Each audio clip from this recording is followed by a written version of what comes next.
നബി സല്ലല്ലാഹു അലൈഹി വസല്ലമ തങ്ങൾ പറഞ്ഞു, ഇദാ ഫറഗ അഹദുകും മിനത് തശഹുദിൽ അഖീർ, നിസ്കാരത്തിന്റെ ഒടുവിൽ നിങ്ങൾ ചൊല്ലുന്ന തശഹുദിൽ നിന്ന് നിങ്ങൾ വിരമിച്ചു കഴിഞ്ഞാൽ, ഫല്യതഅവദ് ബില്ലാഹി മിൻ അർബഇൻ, പേടിപ്പെടുത്തുന്ന ഭയാനകരമായ 4 പ്രതിസന്ധികളിൽ നിന്ന് അവർ അല്ലാഹുവിനോട് കാവൽ തേടണം.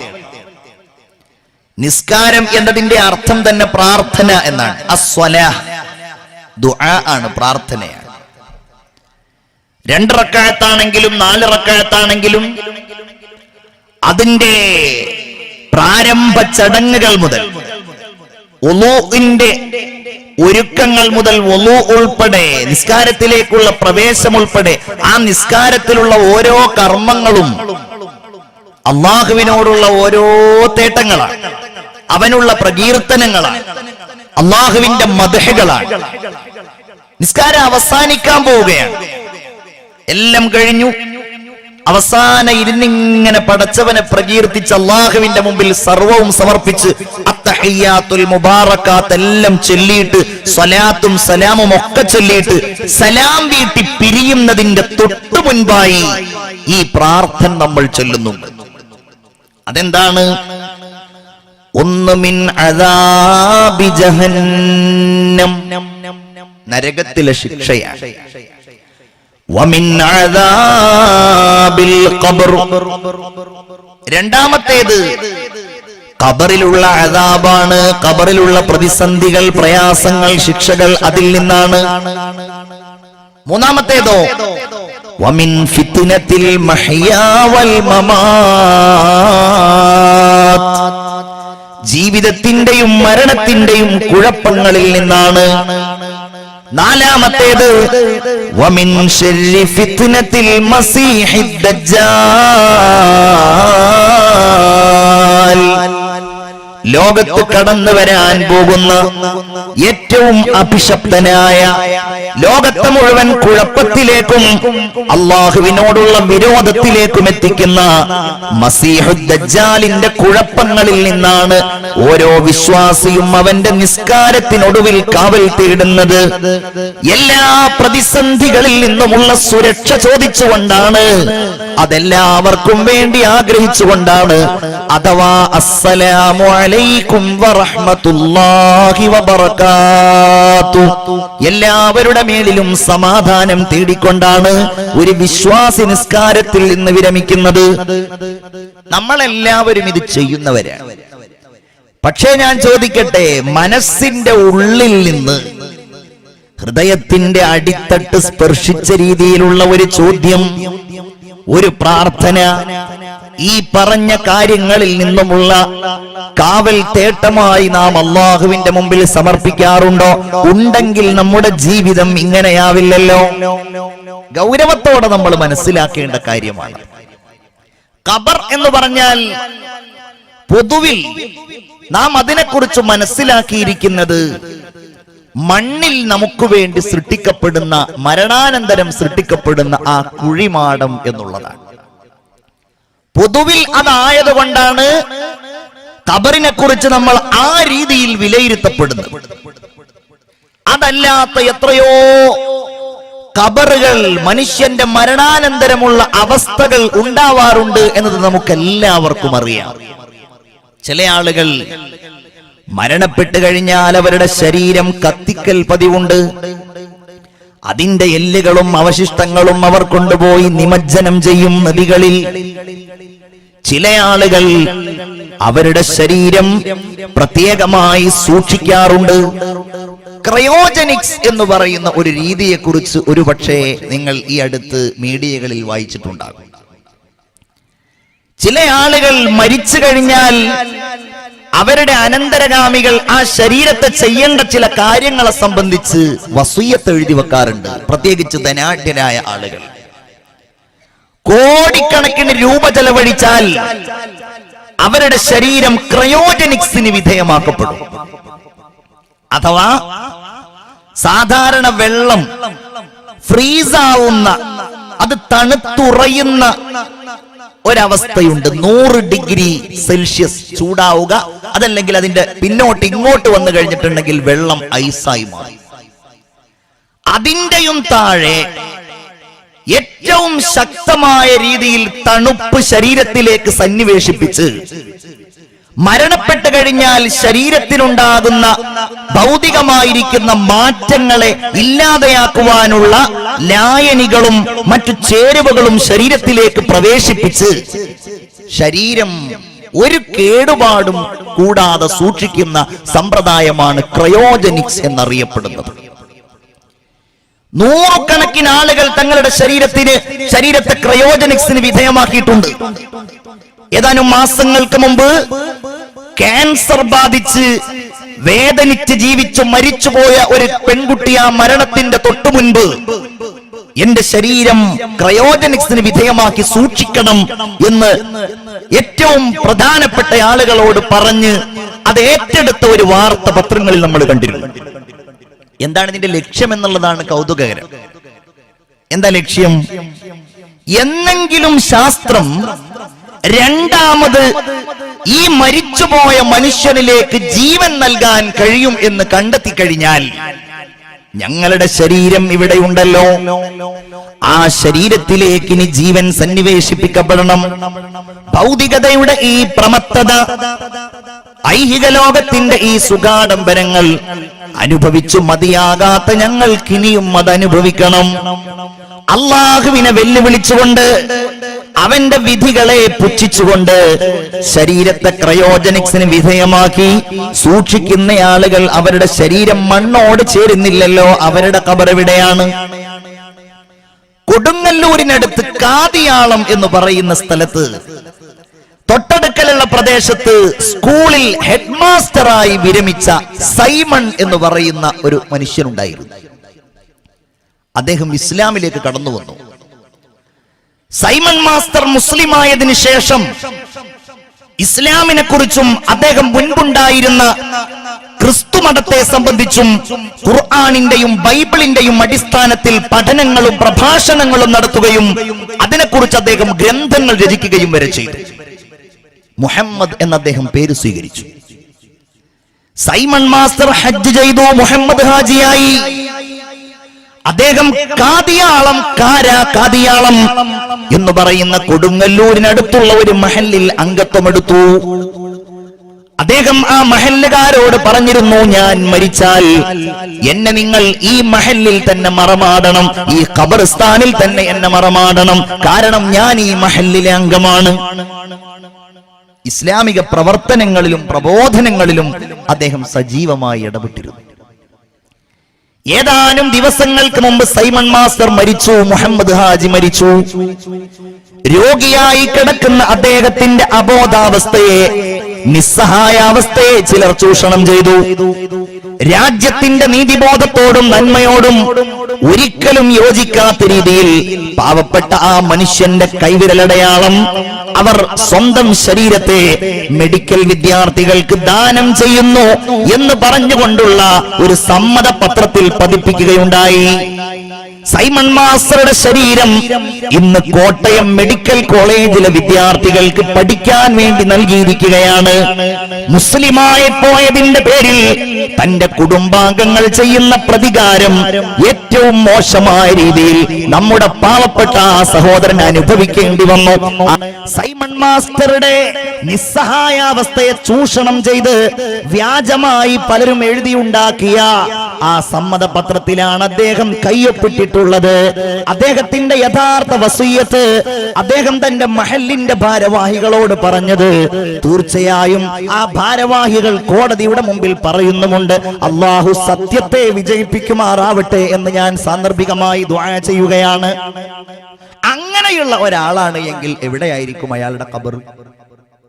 കാരണം അയാൾ ഖബറടക്കം ചെയ്യപ്പെട്ടിട്ടില്ല. മെഡിക്കൽ കോളേജുകളിലൊക്കെ നിങ്ങൾ ആ പുനത്തിൽ കുഞ്ഞബ്ദുള്ളയുടെ കത്തിയും മരുന്നും ഒക്കെ വായിച്ചിട്ടുണ്ടെങ്കിൽ കൃത്യമായിട്ട് അത് മനസ്സിലാക്കുവാൻ കഴിയും. അദ്ദേഹം മെഡിക്കൽ വിദ്യാർത്ഥികൾ മൃതശരീരങ്ങളെ പഠിക്കുന്നതിന്റെ വളരെ മനോഹരമായ രൂപങ്ങൾ പറഞ്ഞിട്ടുണ്ട്. അവരൊക്കെ എവിടെയാണ് ഖബറടക്കം ചെയ്യപ്പെട്ടിട്ടുള്ളത്? ഈജിപ്തിൽ പോയാൽ, കൈറോയിൽ പോയാൽ അവിടെയുള്ള നാഷണൽ മ്യൂസിയത്തിൽ 3000-4000 കൊല്ലങ്ങൾക്ക് മുമ്പ് മരണപ്പെട്ടു പോയ ആളുകളുടെ മൃതശരീരങ്ങൾ, ഫറോവമാരുടെ മൃതശരീരങ്ങൾ ഇങ്ങനെ ചില്ലുകൂട്ടിൽ സൂക്ഷിച്ചതായി കാണുവാൻ കഴിയും. അതിലേറ്റവും ശ്രദ്ധേയമായിരിക്കുന്ന രാംസിസ് രണ്ടാമന്റെ മൃതദേഹം ലോകത്തിന്റെ മുമ്പിൽ ഇങ്ങനെ തുറക്കപ്പെട്ട രീതിയിൽ എല്ലാവർക്കും കാണാൻ കഴിയുന്ന രീതിയിൽ പ്രദർശിപ്പിക്കപ്പെട്ടിട്ടുണ്ട്. അവരുടെ ഖബർ എവിടെയാണ്? ഇനി നിങ്ങൾ അങ്ങ് ഖിയാസ് ചെയ്താൽ മതി, നിങ്ങൾ അതിനോട് അങ്ങ് താരതമ്യം ചെയ്താൽ മതി. ഇവരൊക്കെ ഈ ഖബറിലുള്ള ഈ പറയുന്ന രക്ഷയാണെങ്കിൽ, അത് ശിക്ഷയാണെങ്കിൽ അത് അനുഭവിക്കും. അല്ലാഹു തമ്പുരാൻ അതിന്റെ അനുഭവങ്ങൾ അവരെവിടെയാണോ ഉള്ളത്, ഒരു പക്ഷേ അന്തരീക്ഷത്തിൽ അവരങ്ങ് ധൂളിയായി പോയി, അതല്ലെങ്കിൽ ഏതെങ്കിലും മൃഗം അവരെ പിടിച്ച് കഴിച്ചു. പഴയ കാലത്ത് ഹജ്ജിന് പോകുമ്പോൾ കപ്പലിൽ വെച്ച് മരണപ്പെട്ട് കഴിഞ്ഞാൽ വലിയ പാറക്കല്ലുകൾ ആ ശരീരത്തിൽ കെട്ടിയിട്ട് താഴ്ത്തുന്ന അവസ്ഥകൾ ഉണ്ടായിരുന്നു. അവരുടെ അവസാനം, അവരുടെ ശരീരം സമുദ്രത്തിനടിയിലായിരിക്കും ഉണ്ടാവുക. എവിടെയാണോ അവരുടെ ആ അന്ത്യശരീരമുള്ളത്, മരണാനന്തരം ശരീരത്തിന്റെ അംശങ്ങൾ എവിടെയാണോ ഉള്ളത്, അവിടങ്ങളിൽ വെച്ച് അല്ലാഹു തആല അവർക്ക് നൽകുന്ന അനുഭവങ്ങളെ ഭൗതിക ലോകത്തിരിക്കുന്ന ഒരാൾക്കും അറിയാനോ അനുഭവിക്കാനോ കഴിയില്ല. അങ്ങനെ ഒരു സാഹചര്യം അല്ലാഹു തആല നൽകിയിട്ടില്ല. ഏതുപോലെ ഇപ്പോൾ നമ്മൾ ഖബറിലെ അദാബിനെ കുറിച്ച് പറയുകയാണ്, അല്ലെങ്കിൽ ഖബറിൽ കിട്ടുന്ന രക്ഷകളെ കുറിച്ച് പറയുകയാണ്. നമ്മൾ ആരെങ്കിലും ഇന്ന് രാത്രിയിൽ നമ്മുടെ നാട്ടിലെ പള്ളിക്കാട്ടിലെ ഖബറിലേക്ക് പോയിട്ട്, ഖബറിടത്തിലേക്ക് പോയി ഒരു ഖബറങ്ങ് തുറന്ന് അതിന്റെ ഉള്ളിൽ എന്താണ് സംഭവിക്കുന്നത് എന്ന് നോക്കിയാൽ ഒന്നും നമുക്ക് കാണാൻ കഴിയാത്തതുപോലെ അല്ലാഹു തആല എവിടെ വെച്ച് ഈ അനുഭവങ്ങൾ നൽകിയാലും അതൊന്നും അറിയാനോ കാണാനോ നമുക്ക് കാണാനോ അനുഭവിക്കാനോ കഴിയില്ല. ഒരു ഹദീസ് നിങ്ങൾ കേട്ടോളൂ. സയ്യിദുനാ മുഹമ്മദ് മുസ്തഫ സല്ലല്ലാഹു അലൈഹി വസല്ലമ തങ്ങൾ പറയുകയാണ്, ഒരു മനുഷ്യൻ മരണപ്പെട്ടിട്ട് ഇദാ വുളിഅത്തിൽ ജനാസ, അവന്റെ ആ മൃതശരീരം ഒരു മയ്യിത്ത് കട്ടിലിൽ വെച്ചിട്ട് ഫഹ്തമലഹർ റിജാലു അലാ അനാഖിഹിം, അതിനെ ഖബറടക്കാൻ വേണ്ടി ആളുകൾ അവരുടെ തോളിൽ ചുമന്ന് കൊണ്ടുപോകുമ്പോൾ നബി തിരുമേനി പറയുകയാണ്, ഫഇൻ കാനത് സ്വാലിഹാ, മുഅ്മിനേ, ഇത് ഓരോരുത്തർക്കുമുള്ള അനുഭവമായിരിക്കും. നമ്മളാരും കാണുകയില്ല ഈ ആത്മീയമായ അവസ്ഥകൾ. കൊണ്ടുപോകുന്നത് കാണുമല്ലോ, ആളുകൾ അത് ചുമക്കുന്നത് കാണുമല്ലോ.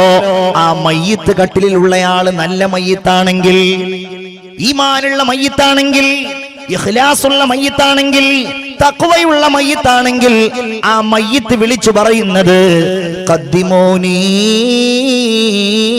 ഖദ്ദിമൂനി, എന്നെ നിങ്ങൾ മുന്നോട്ട് കൊണ്ടുപോകൂ, എന്നെ നിങ്ങൾ മുന്നോട്ട് കൊണ്ടുപോകൂ എന്നതാണ്. വഇൻ കാനത് ഗൈറു സ്വാലിഹ, നല്ല മയ്യിത്തല്ല എങ്കിൽ ആ മയ്യിത്ത് വിളിച്ചു പറയുന്നത് യാ വൈലഹാ, എന്റെ നാശമേ. നമ്മൾ ആരെങ്കിലും കേട്ടിട്ടുണ്ടോ? ഇതിലേതെങ്കിലും ഒരു ശബ്ദം നമ്മൾ കേട്ടിട്ടുണ്ടോ? റസൂലുള്ള പറയുകയാണ്, ആ മയ്യിത്ത് വിളിച്ചു പറയുന്നത് വഇൻ കാനത് ഗൈറു സ്വാലിഹ, ഒരു മോശക്കാരിയാണ്, മോശക്കാരനാണ്. ആ മയ്യിത്ത് വിളിച്ചു പറയുന്നത് ഐന തദ്ഹബൂന ബിഹാ, എങ്ങോട്ടാണ് നിങ്ങൾ എന്നെ കൊണ്ടുപോകുന്നത്? ഇനിയാണ് ഞാൻ പറയുന്ന പോയിന്റ്. യസ്മഉ സൗതഹാ കുല്ലു ഷൈഇൻ ഇല്ലൽ ഇൻസാൻ, മനുഷ്യനല്ലാത്ത ജീവജാലങ്ങൾ, മനുഷ്യരല്ലാത്ത ലോകത്തുള്ളവർ, മനുഷ്യന്റേതല്ലാത്ത ലോകത്തുള്ള മാലാഖമാർ, ജിന്നുകൾ, മനുഷ്യരല്ലാത്തവരൊക്കെ ആ ഒരു ശബ്ദം കേൾക്കുമെന്ന് പ്രവാചകർ പറഞ്ഞിട്ട് പറയുകയാണ്, വലൗ സമിഅൽ ഇൻസാനു ലസ്വഇഖാ, മനുഷ്യനെങ്ങാനും അത് കേൾക്കുകയാണ് എങ്കിൽ നിശ്ചയമായും മനുഷ്യൻ അവിടെ ബോധരഹിതനായി വീണു പോകുന്നതാണ്. സയ്യിദുനാ മുഹമ്മദ് മുസ്തഫ, സ്വലാത്ത് ചൊല്ലൂ മുഹമ്മദ് മുസ്തഫ. ഇത് ഉറപ്പായ സംഗതിയാണ്. ഖബർ എന്ന് പറയുന്ന ആ അനുഭവം ഹബീബായ റസൂലുള്ളാഹി സ്വല്ലല്ലാഹു അലൈഹി വസല്ലമ തങ്ങൾ ദഖല നഖ്ലൻ ലി നജ്ജാർ, ബനു നജ്ജാർ ഗോത്രത്തിന്റെ ഒരു ഈന്തപ്പന തോട്ടത്തിൽ അവിടുന്ന് കടന്നു. ഫസമിഅ സൗതൻ ഫഫസിഅ, റസൂലുള്ളാഹി എന്തോ ഒരു ഭീകരമായ ശബ്ദം കേട്ടു. അവിടുത്തെ മുഖത്ത് ഭയത്തിന്റെ ഭാവപ്രകടനങ്ങൾ ഉണ്ടായി. അവിടുന്ന് ചോദിച്ചു, ഈ തോട്ടത്തിൽ ആരുടെയെങ്കിലും ഖബറുകളുണ്ടോ? അതേ നബിയേ, നാസുൻ മാതു ഫിൽ ജാഹിലിയ, ജാഹിലിയ കാലത്ത്, അജ്ഞാത കാലത്ത്, ജ്ഞാനമില്ലാത്ത കാലത്ത് മരിച്ചുപോയ ആളുകൾ ഈ ഖബറിന്റെ ഉള്ളിലുണ്ട്.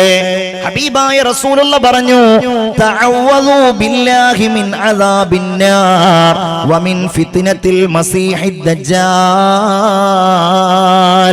നിങ്ങൾ നരകശിക്ഷയിൽ നിന്ന് കാവൽ തേടണേ.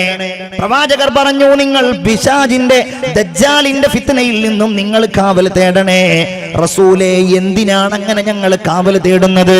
അവിടുന്ന് പറയുകയാണ്, ഇന്നൽ മുഅ്മിന ഇദാ വുളിഅ ഫീ ഖബരി, ഒരു മുഅ്മിനായ മനുഷ്യൻ അവന്റെ ഖബറിൽ വെക്കപ്പെട്ട് കഴിഞ്ഞാൽ അതാഹു മലക്കുൻ, അവന്റെ അടുക്കലേക്ക് ഒരു മലക്ക് വരികയാണ്. ആ മലക്ക് അവനോട് പറയുന്നു, മാ കുന്ത തഅബുദു ഫഇനില്ലാഹു ഹദാ, നീ എന്തിനെയായിരുന്നു ആരാധിച്ചിരുന്നത്? അല്ലാഹു അവനെ നേർമാർഗത്തിലേക്ക് നയിച്ചവനായിരുന്നുവെങ്കിൽ അവൻ പറയുന്നത്, കുന്തു അഅബുദുല്ലാഹ്, ഞാൻ അല്ലാഹുവിനെ ആരാധിച്ചയാളായിരുന്നു. റസൂല് പറയുന്നു, വീണ്ടും മലക്ക് അവനോട് ചോദിക്കുന്നു, മാ കുന്ത തഖൂലു ഫീ ഹാദർ റജുൽ, ഈ മനുഷ്യനെ കുറിച്ച് എന്താണ് നീ പറയുന്നത്? മുഹമ്മദുർ റസൂലിന്റെ രൂപത്തിലേക്ക് ചൂണ്ടിക്കാണിച്ചുകൊണ്ട് പറയും, ഫയഖൂൽ ഹുവ അബ്ദുല്ലാഹി വറസൂലു, അവിടുന്ന് അല്ലാഹുവിന്റെ റസൂലും അല്ലാഹുവിന്റെ അടിമയുമായിരുന്നു.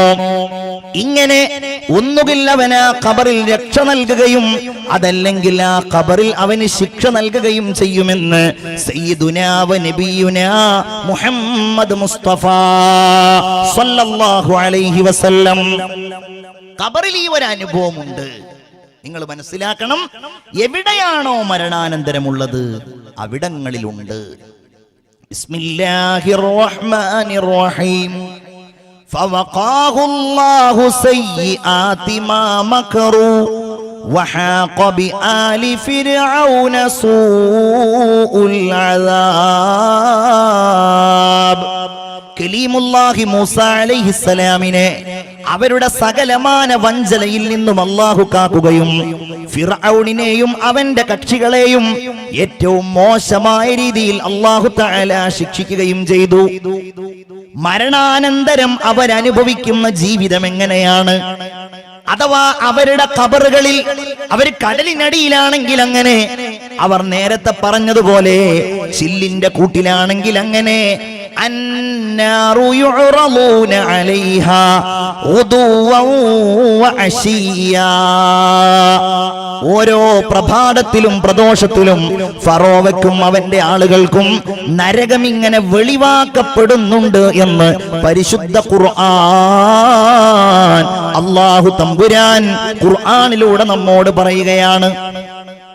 നമ്മൾ ആലോചിക്കേണ്ട ഒരു കാര്യം, ഈ ഖബറിൽ നിന്ന് പുറത്തേക്ക് വരുന്ന ഒരു രംഗമുണ്ട് എന്നുള്ളതാണ്. അവിടെ ഈ ഖബറും നേരത്തെ പറഞ്ഞ അവസ്ഥകളും ഒക്കെ സമാനമാണ്. ഇതാണ് ഇസ്ലാമിന്റെ വിശ്വാസത്തിന്റെ അടിസ്ഥാനപരമായ അൽ ഈമാനു ബിൽ യൗമിൽ ആഖിർ. ഖബറിൽ കിടക്കണം എന്നതിനേക്കാൾ പ്രാധാന്യത്തോടെ നമ്മൾ രക്ഷ തേടുന്നതും നമ്മൾ ആഗ്രഹിക്കുന്നതും ഒക്കെ, നമ്മൾ പഠിക്കുന്നതും നമ്മൾ ചിന്തിക്കുന്നതും ഒക്കെ ആ ഖബറിനുള്ളിൽ നിന്ന് നമ്മളൊക്കെ പുറത്തേക്ക് വരേണ്ടി വരുമല്ലോ എന്ന ഒരവസ്ഥയെ കുറിച്ചാണ്. ഖുർആനിൽ ഖബറിനെ കുറിച്ച് പറഞ്ഞതിനേക്കാൾ, മരണത്തെക്കുറിച്ച് പറഞ്ഞതിനേക്കാൾ നിങ്ങൾ ചിന്തിച്ചു നോക്കൂ. ഖബറിനുള്ളിൽ നിന്ന് രണ്ടാമത് മനുഷ്യൻ വരുന്ന രംഗങ്ങളെയാണ് കരുണാവാനായ അല്ലാഹു തആല വർണ്ണിച്ചിട്ടുള്ളത്. അതാണ് ബഅസ് എന്ന് പറയുന്നത്, പുനരുദ്ധാനം എന്ന് പറയുന്നത്. ഖബറിനുള്ളിൽ നിന്ന് വരിക, ആ വരവ് ശരിപ്പെടുത്തുക എന്ന ലക്ഷ്യത്തോടെ ദുനിയാവിൽ പണിയെടുത്തോ, അവന്റെ മരണം ഖൈറ്, അവന്റെ ഖബർ ഖൈറ്. ചിന്തിക്കണം നമ്മള്. രണ്ടാമതുള്ള ജീവിതത്തെ സംബന്ധിച്ചാണ് അള്ളാഹു പരിശുദ്ധ ഖുർആനിൽ ഒരുപാട് തെളിവുകൾ സ്ഥാപിച്ച് സംസാരിച്ചത്. നോക്കൂ നിങ്ങൾ, ലാ ഉഖ്സിമു ബിയൗമിൽ ഖിയാമ. ഒരു ഉദാഹരണം, വലാ ഉഖ്സിമു ബിന്നഫ്സിൽ ലവ്വാമ. അയഹ്സബുൽ ഇൻസാനു അല്ലൻ നജ്മഅ ഇളാമ. ബലാ ഖാദിരീന അലാ അൻ നുസവ്വിയ ബനാന. ലോകാവസാനത്തിന്റെ ദിവസത്തെ തന്നെയാണ് സത്യം. ആക്ഷേപാർഹമായ ശരീരത്തെ തന്നെയാണ് സത്യം. അയഹ്സബുൽ ഇൻസാൻ, മനുഷ്യൻ കരുതുന്നുണ്ടോ, അല്ലൻ നജ്മഅ ഇളാമ, അവന്റെ എല്ലുകൾ നാം ഒരുമിച്ച് കൂട്ടുകയില്ല എന്ന്. ഖബറിൽ പോയി അവൻ അടക്കപ്പെട്ട് അവന്റെ ശരീരം മണ്ണോട് ചേർന്ന് എല്ലുകളായി മാറി, ആ എല്ലുകൾ പൊടിയായി മാറി, ഒരു അവശേഷിപ്പ് പോലും ഇല്ലാത്ത രീതിയിൽ ആ ഖബറിനുള്ളിൽ അവനായാലും രണ്ടാമത് അവനെ ഒരുമിച്ച് കൂട്ടി അവനെ വീണ്ടും ദുനിയാവിലേക്ക് കൊണ്ടുവരികയില്ല എന്നാണോ അവൻ കരുതുന്നത്? വിശ്വാസി അത് ചിന്തിക്കുന്നു, അതില്ലാത്ത ആളുകൾ അതിനെക്കുറിച്ച് ആലോചിക്കുന്നില്ല. അതിനാൽ അത് ചിന്തിക്കാത്തവർ, ഖുർആൻ പറയാണ്, അയഹ്സബുൽ ഇൻസാനു അല്ലൻ നജ്മഅ ഇളാമ ബലാ ഖാദിരീന അലാ അൻ നുസവ്വിയ ബനാന. അവന്റെ വിരൽ തുമ്പുകൾ ശരിപ്പെടുത്താൻ കഴിയുന്നവനല്ലേ അല്ലാഹു. നിങ്ങൾ ചിന്തിക്കണേ, ഇന്ത്യയിലെ ഓരോ പൗരന്റെയും അടയാളമായി ഇന്ന് ഗണിക്കപ്പെടുന്നത് അവന്റെ മുഖമല്ല, അവന്റെ പാസ്പോർട്ട് സൈസ് ഫോട്ടോയല്ല. പാസ്പോർട്ട് പോലും തിരിച്ചറിയൽ രേഖയിൽ നിന്ന് അപ്രത്യക്ഷമാകാൻ വേണ്ടി പോകുമ്പോഴും ഓരോ ഇന്ത്യൻ പൗരന്റെയും കൈവിരൽ തുമ്പിന്റെ അടയാളം ഏറ്റവും വലിയ അടയാളമായി ആക്കപ്പെട്ട ഒരു കാലഘട്ടത്തിലാണ് ഞാനും നിങ്ങളും ജീവിക്കുന്നത്. ആധാർ എന്ന് പറഞ്ഞാൽ ആ നമ്പറിന്റെ അടിസ്ഥാനം നമ്മുടെ വിരൽ തുമ്പുകളല്ലാതെ മറ്റെന്താണ്? എല്ലാം വിരൽ തുമ്പിലല്ലേ ഇന്ന്. നമ്മുടെ മൊബൈൽ ഫോണിന്റെ ലോക്കുകൾ പോലും ഈ ബനാന വിരൽ തുമ്പുകൾ കൊണ്ടാണ്. ആധാർ എല്ലാറ്റുമായും ബന്ധിപ്പിച്ചപ്പോൾ ബാങ്ക് അക്കൗണ്ടുമായി ബന്ധിപ്പിച്ചു, നമ്മുടെ ഭൂമിയുടെ ആധാരങ്ങളുമായി ബന്ധിപ്പിച്ചു. അപ്രകാരം നമ്മുടെ ഓരോന്നിന്റെയും തെളിവായിട്ട് ആധാർ മാറി. ഗ്യാസുമായിട്ട് ബന്ധിപ്പിച്ചത് എന്റെ പ്രിയപ്പെട്ടവരെ, സഹോദരിമാർക്കറിയാം. എല്ലാ സംഗതികളുമായും ആധാർ ബന്ധിപ്പിച്ചു എന്ന് പറഞ്ഞാൽ നമ്മുടെ വിരൽ തുമ്പുകൾ നമ്മുടെ ഏറ്റവും വലിയ അടയാളമാണ്. എയർപോർട്ടുകളിലൂടെ പോകുമ്പോൾ വിരൽ തുമ്പുകൾ കൊണ്ട് നമ്മുടെ അടയാളങ്ങൾ ചിത്രീകരിക്കപ്പെടാറുണ്ട്. പാസ്പോർട്ട് എടുക്കാൻ പോയാൽ വിരൽ തുമ്പുകൾ അവിടെയുള്ള അടയാളങ്ങളാണ്. നിങ്ങളുടെയൊക്കെ വീടുകളുടെ ഒരുപാട് കാലങ്ങൾക്ക് മുമ്പുള്ള ആധാരങ്ങൾ നിങ്ങളുടെ കയ്യിലുണ്ടെങ്കിൽ ആ ആധാരങ്ങൾ നിങ്ങളൊന്ന് പരിശോധിച്ചു നോക്കൂ. ആ ആധാരങ്ങളിൽ കാണാം എത്രയോ കൊല്ലങ്ങൾക്ക് മുമ്പ് മരണപ്പെട്ടു പോയ ആളുകൾ അവരുടെ കൈവിരൽ അടയാളങ്ങൾ ഇവിടെ അവശേഷിപ്പിച്ച് അവർ ലോകത്തോട് വിട പറഞ്ഞിട്ടുണ്ടാകും. എത്ര വലിയ അത്ഭുതമാണത്! ആരാണതിന്റെ പിന്നിലുള്ള ശക്തി?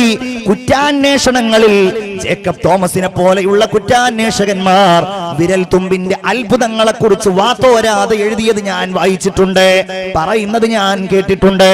മുസ്ലിമായ ഒരു മഹാനായ പണ്ഡിതനാണ് വിരൽ തുമ്പെന്നത് ഏറ്റവും വലിയ അടയാളമാണെന്ന് ഈ ലോകത്തിന്റെ മുമ്പിൽ ആദ്യമായി വിളംബരം ചെയ്തത്.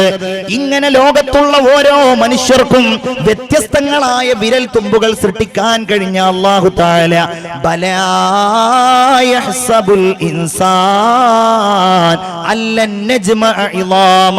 ആ അല്ലാഹുവിന് രണ്ടാമത് ഇവന്റെ എല്ലുകളെ ഒരുമിച്ച് കൂട്ടി അവനെ ഖബറിൽ നിന്ന് പുറത്തേക്ക് വന്ന് മറ്റൊരു ജീവിതത്തിലേക്ക് അവനെ കൊണ്ടുവരാൻ കഴിയില്ല എന്നവൻ വിചാരിക്കുന്നുണ്ടോ? വല്ലാത്തൊരു വരവായിരിക്കും അത്. ഇനി ഞാൻ ആ ഭാഗങ്ങൾ ഓതാൻ സമയമില്ലാത്തത് കൊണ്ടാണ്. എത്ര ആയത്തുകളാണ് അല്ലാഹു തആല അതിങ്ങനെ പറഞ്ഞിട്ടുള്ളത്. വല്ലാത്തൊരു രംഗം. ഖബറുകൾ നിങ്ങളൊന്നിങ്ങനെ മനസ്സിൽ കാണുക. നിങ്ങളുടെ ചുറ്റുപാടുകളിലുമുള്ള ഖബറുകൾ, വേളത്തെ പള്ളിക്കാട്ടിലെ ഖബറുണ്ടെങ്കിൽ, നിങ്ങളുടെ ഈ പെരുവയലിൽ ഖബറുണ്ടെങ്കിൽ, നിങ്ങളൊന്ന് ചിന്തിച്ചു നോക്കുക. ആ ഖബർസ്ഥാനിലെ മീസാൻ കല്ലുകൾ ആരുടെയൊക്കെ മുകളിൽ ഉയർത്തപ്പെട്ടതാണ്? 980 മരിച്ച ഉപ്പയുണ്ട്, 2012 മരിച്ച ഉമ്മയുണ്ട്, 2016 മരിച്ച ഭാര്യയുണ്ട്, 2019 മരിച്ച നിങ്ങളുണ്ട്. ഓരോ കൊല്ലങ്ങളിലായി മരണപ്പെട്ടു പോയവർ, ഓരോ കാലങ്ങളിലായി ലോകത്തോട് വിട പറഞ്ഞു പോയവർ എല്ലാവരും ഒരേ ഖബർസ്ഥാനിലുണ്ട്. ഇനി നോക്കൂ നിങ്ങൾ, വനുഫിഖ ഫിസ്സൂർ ഫഇദാ ഹും മിനൽ അജ്ദാസി ഇലാ റബ്ബിഹിം യൻസിലൂൻ. യാസീൻ ഓതുന്നവരെ, വനുഫിഖ ഫിസ്സൂർ, സൂർ എന്ന കാഹളത്തിൽ ഊതപ്പെടുകയാണ്. ഫഇദാ ഹും മിനൽ അജ്ദാസി, ഓരോരുത്തരും അതാ അവരുടെ കുഴിമാടങ്ങളിൽ നിന്ന് ഇലാ റബ്ബിഹിം യൻസിലൂൻ, അവരുടെ റബ്ബിലേക്ക് ധൃതിപ്പെട്ടു വരികയാണ്. പൊന്നുമോനെ, രക്ഷപ്പെടാൻ കഴിയില്ല. ഉമ്മമാരെ, എനിക്ക് വരാൻ കഴിയില്ല എന്ന് പറയാൻ കഴിയില്ല. നിങ്ങൾ യാസീൻ ഓതുന്നവരാണെങ്കിൽ അർത്ഥമറിയാതെ എത്രയോ ദിവസങ്ങളിൽ ഓതിയിട്ടില്ലേ? ഇതാണ് ഇതിന്റെ അർത്ഥമെന്ന് നിങ്ങൾ ചിന്തിക്കണേ. ഹബീബായ റസൂലുള്ള പറയുകയാണ്, ആ സമയത്ത് ഓരോരുത്തരുടെയും അവസ്ഥ ഹുഫാതൻ ഉറാതൻ ഗുർലാ, ശരീരത്തിൽ വസ്ത്രമുണ്ടാവുകയില്ല, അവർ മാർഗം കഴിക്കപ്പെട്ടവരാവുകയില്ല. അപ്രകാരം അവരുടെ ശരീരത്തിൽ വസ്ത്രമുണ്ടാവുകയില്ല, കാലിൽ ചെരുപ്പുണ്ടാവുകയില്ല. മണ്ണിൽ നിന്ന് എഴുന്നേറ്റ് അവരുടെ ശരീരത്തിലുള്ള പൊടികളെയും മണ്ണിനെയും അവരൊക്കെ ഇങ്ങനെ തട്ടുമെന്നാണ് മുഹമ്മദ് മുസ്തഫ സല്ലല്ലാഹു അലൈഹി വസല്ലം പറഞ്ഞത്.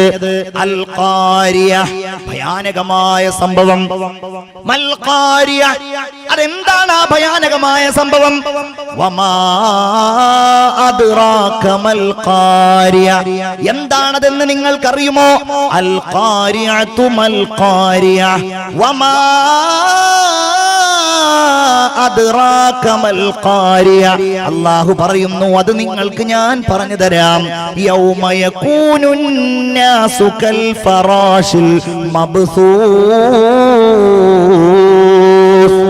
ഇളകിപ്പറക്കുന്ന ഈയാമ്പാറ്റകളെ പോലെ ഖബറിൽ നിന്ന് മനുഷ്യന്മാരിങ്ങനെ പുറത്തേക്ക് വരുന്ന ഒരു രംഗാണത്. അതാണ് ആ ഭയാനകമായ സംഭവം. കഴിഞ്ഞിട്ടില്ല ജീവിതം, അവസാനിച്ചിട്ടില്ല ജീവിതം. ആ വരവ് വല്ലാത്തൊരു വരവാണ്. ഖാശിഅതൻ അബ്സാറുഹും തർഹഖുഹും ദില്ല. പടച്ചോനെ, ഞങ്ങൾക്ക് നീ രക്ഷയേകണേ അല്ലാഹ്. ഇതൊക്കെ ഹൃദയത്തിലേക്ക് അങ്ങ് ചേർക്ക്. അല്ല പറയാണ്, അവരുടെ കണ്ണുകളിൽ ഭയമുണ്ടാകും, അവരെ ഇങ്ങനെ നിന്ദ്യത മൂടും. ദാലികൽ യൗമുല്ലദീ കാനൂ യുഅദൂൻ, അവർക്ക് താക്കീത് ചെയ്യപ്പെട്ടിരുന്ന ദിവസമാകുന്നു അത്. കേൾക്കണേ നിങ്ങൾ, പലിശ വാങ്ങിയവർ, പലിശ കൊടുത്തവർ, വ്യഭിചരിച്ചവർ, നിസ്കരിക്കാത്തവർ, പരിഹസിച്ചവർ, പല രീതിയിലും ഇങ്ങനെ ഖബറിൽ നിന്ന് വരുമെത്രേ. റസൂലുള്ള പറഞ്ഞു, ചില ആളുകൾ ഖബറിൽ നിന്ന് വരുന്നത് അവരിങ്ങനെ എഴഞ്ഞിട്ടാണ്. വമിൻഹും ദവാബ്, ഖുർആനും അതിനെ സാക്ഷ്യപ്പെടുത്തിയിട്ടുണ്ട്. അല്ലതീ യതഖബ്ബതുഹു ശൈത്വാനു മിനൽ മസ്, പിശാചിന്റെ ബാധയേറ്റതുപോലെ ഖബറിൽ നിന്ന് ഇങ്ങനെ എഴഞ്ഞു വരും. അല്ലാഹുവേ, ഞങ്ങളെ നീ കാക്കണേ തമ്പുരാനെ. ആമീൻ പറയൂ, നീ കാക്കണേ അല്ലാഹ്. റസൂലുള്ള പറഞ്ഞു, വേറെ ചില ആളുകൾ വമിൻഹും മുശാത്ത്, അവരിൽ ചില ആളുകൾ നടന്നിട്ടാണ് ഖബറിൽ നിന്ന് വരിക. വീണ്ടും പറഞ്ഞു, ചില ആളുകൾ വമിൻഹും മയ്യംശൂന അലാ വുജൂഹിഹിം, കാലുകൾ മുകളിലേക്കാക്കി അവരുടെ മുഖം താഴെ കുത്തിയിട്ട് ഇങ്ങനെ നടക്കുന്നവരുണ്ടാകും. ഇത് പറഞ്ഞപ്പോൾ സയ്യിദുനാ മുഹമ്മദ് മുസ്തഫ സല്ലല്ലാഹു അലൈഹി വസല്ലം ചോദിച്ചു, നബിയെ, അതെന്താണ്? എഴഞ്ഞു പോവാന്ന് പറഞ്ഞാ മനസ്സിലായി, നടന്നു പോവാന്ന് പറഞ്ഞാ മനസ്സിലായി, എങ്ങനെയാണ് മുഖം കുത്തി പോവുക? നടക്കുക നബിയെ? അത് അതേ ഇന്നല്ലദീ അംശാഹും അലാ വുജൂഹിഹിം, ഏതൊരു റബ്ബാണോ അലാ അഖ്ദാമിഹിം, ഏതൊരു റബ്ബാണോ രണ്ട് കാലിന്റെ മുകളിൽ അവരെ നടത്തിയത്, ആ അല്ലാഹ് ഖാദിറുൻ അലാ വുജൂഹിഹിം, അവരുടെ മുഖത്തിന്റെ മേൽ നടത്താൻ കഴിയുന്നവനാണെന്ന് അല്ലാഹു പരിശുദ്ധ ഖുർആനിലൂടെ പറയുകയാണ്. അബ്ബേ അല്ലാഹുവേ ഞങ്ങളെ കാക്കണേ അല്ലാ, ഞങ്ങൾക്ക് സമാധാനം തരണേ അല്ലാ. അതാണ് ഞാൻ പറഞ്ഞത്, ഖബറിൽ കിടക്കുക എന്നുള്ളതിനേക്കാളും വലുതായി ഖുർആൻ പറഞ്ഞിട്ടുള്ളത് ഖബറിന്റെ ഉള്ളിൽ നിങ്ങോട്ട് വരിക എന്നുള്ളതാണ്. അവിടെ സലാമത്തായ രക്ഷപ്പെട്ടു. ഖാലൂ യാ വൈലനാ മൻ ബഅസനാ മിൻ മർഖദിനാ, ഒരു വിഭാഗം ആളുകൾ വിളിച്ചു പറയുന്നതാണ്. ഖബറിലുള്ള ശിക്ഷകൾ അവർ മറന്നുപോകും. ഖിയാമത്ത് നാൾ കാണുമ്പോൾ അവര് പറയുന്നത് യാ വൈലന, ഞങ്ങളുടെ നാശമേ, മൻ ബഅസന, ആരാണ് ഞങ്ങളെ പുനരുജ്ജീവിപ്പിച്ചത്, മിൻ മർഖദിന, ഞങ്ങളുടെ ഈ ഖബറിന്റെ ഉള്ളിൽ നിന്ന്, ഞങ്ങളുടെ ഉറക്കറയിൽ നിന്ന് ആരാണ് ഞങ്ങളെ പുനരുജ്ജീവിപ്പിച്ചത്. നല്ലവരുണ്ടാകും, നമ്മൾ ആവാൻ ആഗ്രഹിക്കുന്ന ആ വിഭാഗം. അവര് പറയും ഹാദാ മാ വഅദർ റഹ്മാൻ വസദഖൽ മുർസലൂൻ. ഇങ്ങനെ ഒരു സംഗതി ഉണ്ടാവും എന്നാണ് അല്ലാഹു നമ്മളോട് പറഞ്ഞത്. ഇങ്ങനെ ഒരു സംഗതി ഉണ്ടാവുമെന്നാണ് നമ്മളോട് പ്രവാചകന്മാർ സത്യം പറഞ്ഞത്. പടച്ചോനെ, അങ്ങനെ പറയുന്നവരിൽ നമ്മളെ അല്ലാഹു ഉൾപ്പെടുത്തുമാറാകട്ടെ. ഖബറിലേക്ക് പോകുമ്പോ കരഞ്ഞില്ലേ? വേണ്ടപ്പെട്ടവർ മരിച്ചപ്പോൾ കരഞ്ഞില്ലേ? വാപ്പ മരിച്ചപ്പോൾ കരഞ്ഞില്ലേ? എന്റെ കൂട്ടുകാരൻ മരിച്ചു, ഞാൻ പൊട്ടിക്കരഞ്ഞിട്ടുണ്ട്. എന്റെ കൂട്ടുകാരന്റെ ഓർമ്മയിൽ വല്ലാത്ത സങ്കടപ്പെട്ട് നമ്മൾ കരഞ്ഞല്ലോ. ഭർത്താവ് മരിച്ചപ്പോൾ കരഞ്ഞല്ലോ. ഇഷ്ടജനങ്ങളെ വിട്ടു പിരിഞ്ഞ് കട്ടിലേറി പോകുമ്പോൾ ഉറ്റവരെല്ലാം കരളും പൊട്ടിക്കരയുന്നുണ്ട്. അകലുമ്പോൾ ഗൃഹത്തിലെ പെണ്ണ് പറയുന്നു, ഉലകത്തിൽ താണി എന്നിലാരെന്ന്, ഉലകത്തിൽ താണി എന്നിലാരെന്ന്. ഖബറിലേക്ക് പോകുമ്പോൾ ഉണ്ടാകുന്ന അവസ്ഥയായിരുന്നു. എന്നാൽ ആ ഖബറിൽ നിന്ന് വരുമ്പോഴെന്താ ഖുർആൻ പറഞ്ഞത്? യൗമ യഫിറുൽ മർഉ മിൻ അഖീ, കൂട്ടുകാരനിൽ നിന്ന് ഓടിപ്പോവുകയാണ്. വ ഉമ്മിഹി വ അബീ, ഉമ്മയിൽ നിന്നും ബാപ്പയിൽ നിന്നും ഓടി അകലുകയാണ്. വ സാഹിബതിഹി വ ബനീ, കൂട്ടുകാരനിൽ നിന്ന് മാത്രമല്ല, ഭർത്താവിൽ നിന്ന്, ഭാര്യയിൽ നിന്ന്, മക്കളിൽ നിന്നോടുകയാണ്. അന്ന് കരഞ്ഞവർ ഇന്ന് കൂടെ കരയാനില്ല. അന്ന് സങ്കടപ്പെട്ടവർ ഇന്ന് കൂടെ സങ്കടപ്പെടാനില്ല. അന്ന് ബുദ്ധിമുട്ടിയവർ, അന്ന് മനസ്താപം ഉണ്ടായവർ ഇന്ന് കൂടെ മനസ്താപം പ്രകടിപ്പിക്കുവാനില്ല. അതാണ് ആ ഖബറിന്റെ ഉള്ളിൽ നിന്നുള്ള വരവ് എന്ന് പറയുന്നത്. അവിടെ സമാധാനം ഉണ്ടാവണം. ഹബീബായ മുഹമ്മദ് മുസ്തഫ ഒന്ന് ആത്മാർത്ഥമായി സ്വലാത്ത് ചൊല്ലൂ. സയ്യിദുനാ മുഹമ്മദ് മുസ്തഫ സല്ലല്ലാഹു അലൈഹി വസല്ലം പറഞ്ഞ ഒരു ഹദീസ്, തമൂതൂന കമാ തഈശൂൻ, നിങ്ങൾ എങ്ങനെയാണോ ജീവിക്കുന്നത് അങ്ങനെയാണ് നിങ്ങൾ മരണം പ്രാപിക്കുന്നത്. നല്ല ജീവിതം നയിച്ചാൽ നല്ല മരണം. وَتُبْعَثُونَ كَمَا تَمُوتُونَ, നിങ്ങൾ നല്ല മരണം പ്രാപിച്ചാൽ, ഈമാനോടെയുള്ള മരണം പ്രാപിച്ചാൽ, നിങ്ങളെ അല്ലാഹു തആല രണ്ടാമത് കൊണ്ടുവരുന്നത് ഏറ്റവും ഉന്നതമായ രീതിയിലാണ്. മക്കയിൽ ഹജ്ജിന് വേണ്ടി നബിയോടുകൂടെ സഹാബികൾ പോന്നപ്പോൾ ഒരു സഹാബി ഒട്ടകത്തിന്റെ മുകളിൽ നിന്ന് താഴേക്ക് വീണ് മരണപ്പെട്ടു പോയി. അല്ലാഹുവിന്റെ റസൂലിനോട് സ്വഹാബികൾ വന്ന് പരാതി പറഞ്ഞു. കാരണം അവർക്കിടയിൽ ഒരു തർക്കമുണ്ടായി, എങ്ങനെ ഈ സ്വഹാബിയെ മറമാടണം. ചില ആളുകൾ പറഞ്ഞു സാധാരണ പോലെ കുളിപ്പിച്ച് കഫൻ ചെയ്യാം. വേറെ ചില ആളുകൾ പറഞ്ഞു അയാൾ ഇഹ്റാമിലല്ലേ, അയാൾ മുഹ്രിമല്ലേ, അതുകൊണ്ട് നബിയോട് തൽക്കാലം ചോദിച്ചു നോക്കാം. നബിയുടെ മുമ്പിൽ വന്നു. ഹബീബായ റസൂലുള്ള പറഞ്ഞു, നിങ്ങൾ ആ മനുഷ്യനെ മറമാടേണ്ടത്, നിങ്ങൾ ആ മനുഷ്യൻ ഇഹ്റാമിലായ രൂപത്തിലാണ്. എന്തുകൊണ്ടെന്നാൽ ഫഇന്നഹു യഅതി യൗമൽ ഖിയാമത്തി മുലബ്ബിയാ, മനുഷ്യൻ നാളെ അല്ലാഹുവിന്റെ അടുക്കലേക്ക് വരുന്നത്, മൻസബയിലേക്ക് അയാൾ വരുന്നത് തൽബിയത്ത് ചൊല്ലിയിട്ടാണ്. അങ്ങനെ മരിച്ചതിനാൽ ലബ്ബൈക അല്ലാഹുമ്മ ലബ്ബൈക് എന്ന് ചൊല്ലിയിട്ടാണ്. ലാ ഇലാഹ ഇല്ലല്ലാഹ് ചൊല്ലിയവൻ മരിച്ചവൻ വരുന്നത് അങ്ങനെയാണ്. തഖ്വയോടെ മരിച്ചവൻ അങ്ങനെയാണ്. പടച്ച തമ്പുരാന്റെ ഇഷ്ടത്തിലായി മരിച്ചവൻ അങ്ങനെയാണ്. അങ്ങനെയുള്ള ഒരു മരണം അല്ലാഹുവേ ഞങ്ങൾക്ക് നീ പ്രദാനം ചെയ്യണേ അല്ലാഹ്. ഖബറിന്റെ അകത്തു നിന്നുള്ള ആ വരവിന് വേണ്ടി ഏറ്റവും നല്ല രീതിയിൽ ശ്രമിക്കുന്നവരും അധ്വാനിക്കുന്നവരുമാകണം നമ്മൾ. എന്നാലും ചില ആളുകൾക്ക് അതിനെക്കുറിച്ച് ഇങ്ങനെ സംശയമാണ്, ഒരു പ്രസക്തിയില്ല. അങ്ങനെ സംശയമുള്ള ആളുകളായിരുന്നു മക്കയിലുണ്ടായിരുന്ന മുസ്ലിങ്ങളല്ലാത്ത ആളുകൾ. വിശ്വാസികളെ, കിടക്കുന്ന മരുഭൂമിയിൽ കിടക്കുന്ന കഴുതയുടെ നിർജീവമായ ഒരെല്ലുമായി ആസുബ്നു വാഇൽ നബിയുടെ മുമ്പിൽ ഇങ്ങനെ വന്നു. നബിയും സ്വഹാബികളും ഇങ്ങനെ ഇരിക്കുന്ന വേളയാണ്. അവിടെ വന്നു. എന്നിട്ട് സ്വഹാബികളുടെ മുമ്പിൽ ഈ എല്ലിങ്ങനെ ഉയർത്തിയിട്ട് ചോദിക്കാണ്, കണ്ടോ ഇതൊരു കഴുതയുടെ എല്ലാണ്. ഈ എല്ലിൽ നിന്ന് രണ്ടാമത് കഴുത ഉണ്ടാകുമെന്നാണോ മുഹമ്മദ് പറയുന്നത് സല്ലല്ലാഹു അലൈഹി വസല്ലം? എന്തൊരു മണ്ടത്തരാണ്.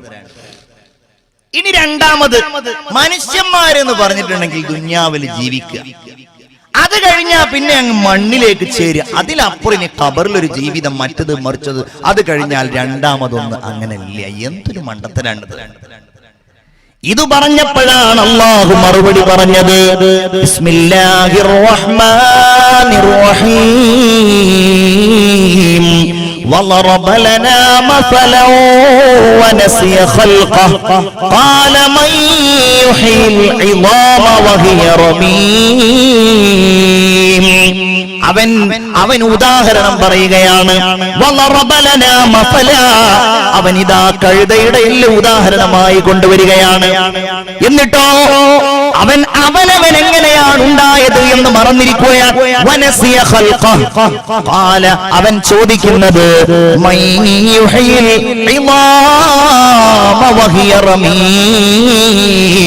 നിർജീവമായി പോയ ഈ എല്ലുകൾ എങ്ങനെയാണ് ജീവിപ്പിക്കുന്നത് എന്നതാണ്. നബിയേ, നിങ്ങൾ അവനോട് പറയണേ,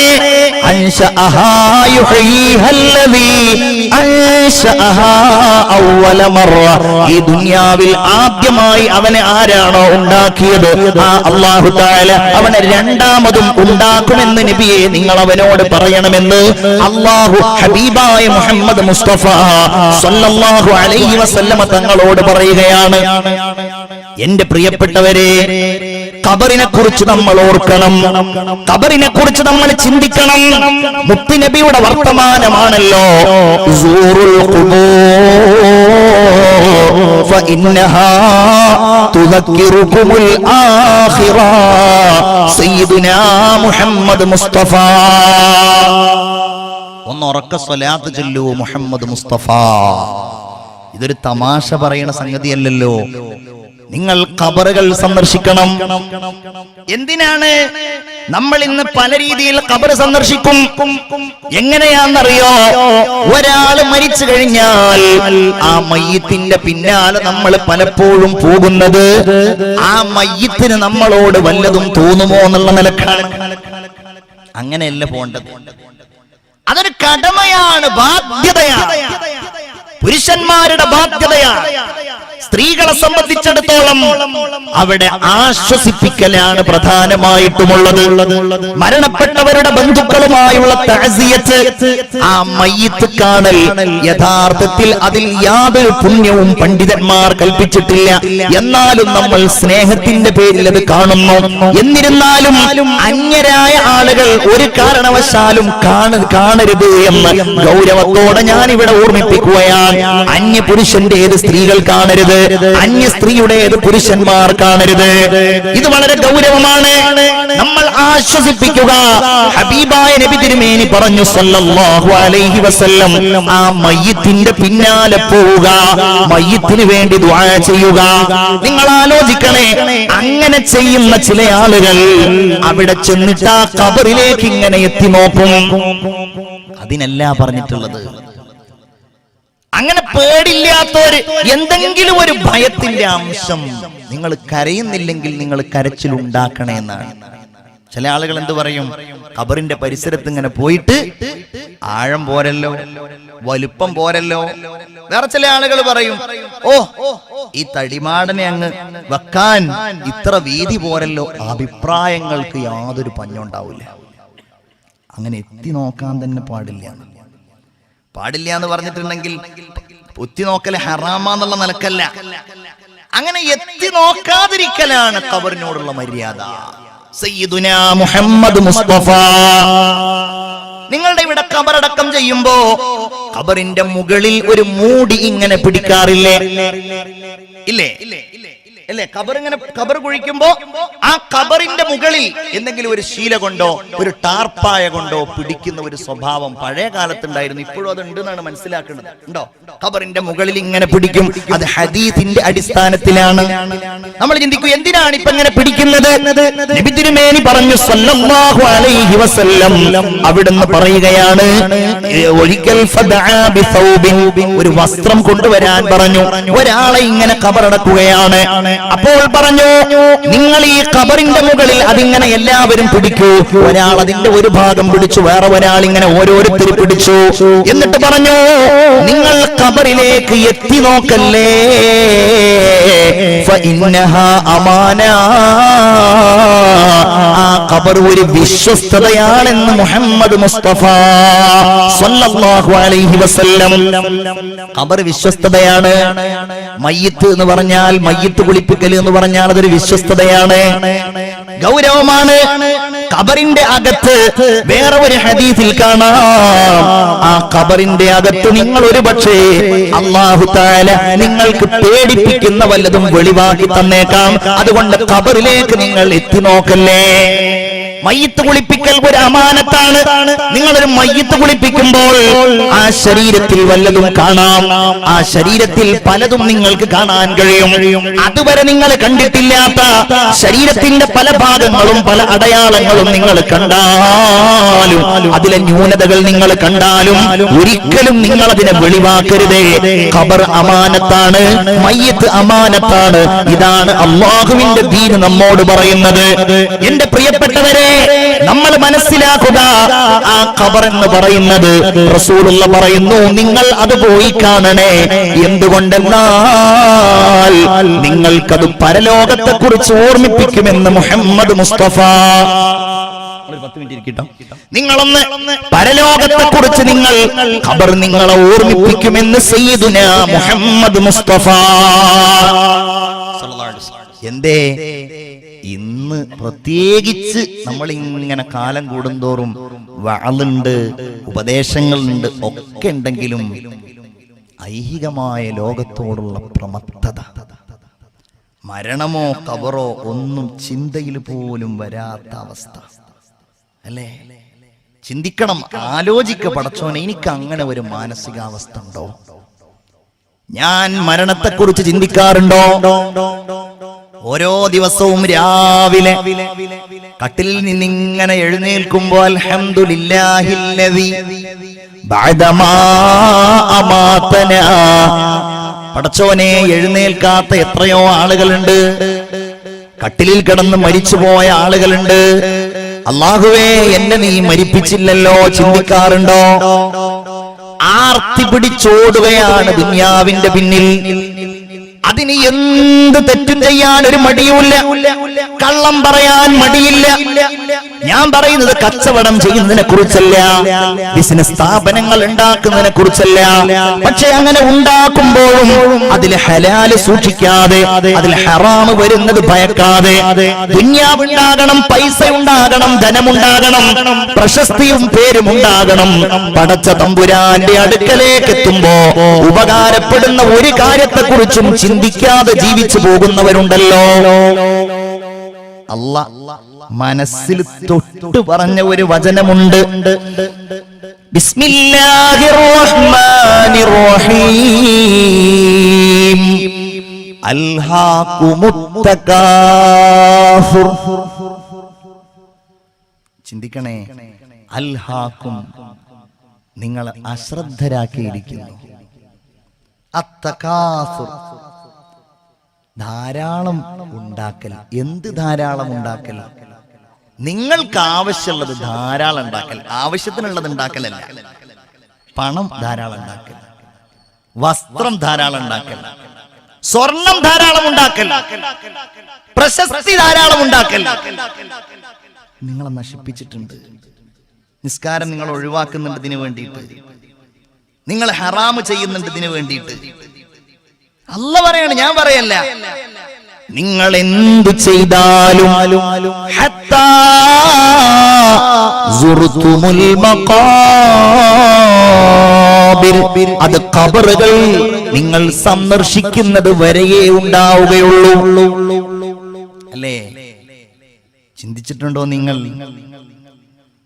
ഒരിക്കൽ എന്റെ കൂട്ടുകാരൻ സൗദിയിലെ ദമാമിൽ നിന്ന് വിളിക്കുകയാണ്. ഈ അടുത്ത് സാധാരണ വിളിക്കാത്ത ആളാണ്. എന്താ വിളിച്ചത്?